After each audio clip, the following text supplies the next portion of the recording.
Welcome to Wildcat Game Day Preview. I'm Raghav Khosla. Today I'm joined by Ethan Segall, and we're here to discuss the electric matchup that will be taking place between the Northwestern Wildcats and the Ohio State Buckeyes here on Saturday at 11 a.m.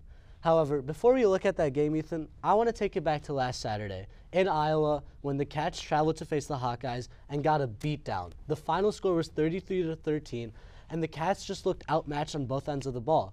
Ethan, what do you think was the biggest concern for the Cats in that game? Yeah, outmatched is a really good way to put it, Raghav. It was 60 minutes of just complete bully ball in which Iowa just really outclassed Northwestern in just about every asset. The offense and the defense just didn't show up, but I'm definitely more concerned about the defense as of today. This is not an Iowa offense that was humming, and they allowed Spencer Petras to have his best game of the season. And the defense was just on their heels all game long, giving up big runs, giving up big passes. And unfortunately for the Cats, this was a matchup that was pretty good for them offensively, whereas we'll preview it a little bit later, but this Ohio State offense is not. The Iowa offense runs a lot of 12 and 13 personnel sets with extra tight ends on the field or extra fullbacks on the field.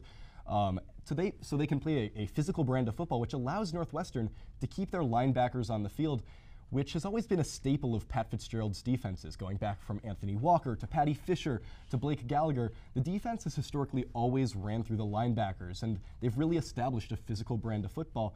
Meanwhile, this coming weekend at Ohio State, they're trying to spread you out. They're going to put 4 wide receivers on the field a lot of times, which means you have to take your linebackers off the field and play coverage with the secondary. So it is really just not looking good for the Cats in terms of personnel. Definitely, Ethan. I mean, that Ohio State offense is no joke. Head coach Ryan Day has implemented a high-octane offense led by Heisman contender quarterback C.J. Stroud. So, Ethan, how do you think the Cats are going to handle this explosive offense? Yeah, it's going to be a lot for the Cats to handle on Saturday, and it's not just C.J. Stroud who's the propeller for this explosive offense. It's Traven Henderson at running back, and whether or not we even see last year's Rose Bowl hero Jackson Smith and Jigba suit up for the Buckeyes, the Cats secondary is going to have a lot to handle, with Marvin Harrison Jr. leading the helm. All 10 of his touchdowns so far this season have been scored against single-man coverage, so Northwestern cannot afford to be not giving extra help to Marvin Harrison this weekend. I mean, he's just such an explosive player, and as you mentioned, they have great athletes all over the offensive side of the field. Finally, is there something that Cats fans have something to look forward to in this game? Any matchups that you're looking at?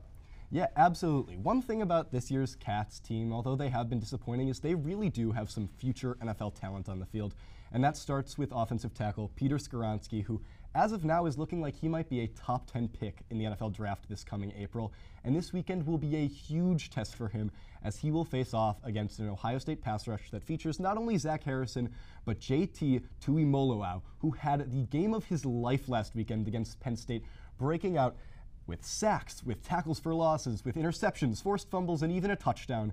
And now Peter Skoronski will have his hands full trying to stop this Ohio State pass rush, and NFL scouts will be watching. This is really an opportunity for him to prove that he's legit, that he deserves to be a top 10 pick this April. And on the other side of the trenches, Northwestern's defensive end, Aditamia Adebare, has a big matchup against offensive tackle Paris Johnson, who is another future NFLer for the Ohio State Buckeyes. So those are definitely 2 matchups that Cats fans should be watching this Saturday.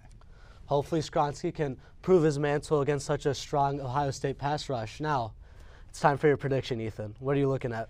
Yeah, I'm not exactly optimistic for the Cats in this point of the season, so I will pick the Buckeyes in a bit of a rout, 47-10. I'm actually more of an optimist. I believe the Wildcats will pull off a massive upset and only lose by 14 points, with the final score being 21-7. The weather's going to be bad. Hopefully head coach Ryan Day just feels bad for the Cats, puts in second and third stringers in, and the Cats can get a touchdown out of that. But I think 21-7 is quite the optimistic result for the Cats. That's all the time we have for you today on Wildcat Game Day Preview. It's been Raghav Khosla joined by Ethan Segall. Thank you so much.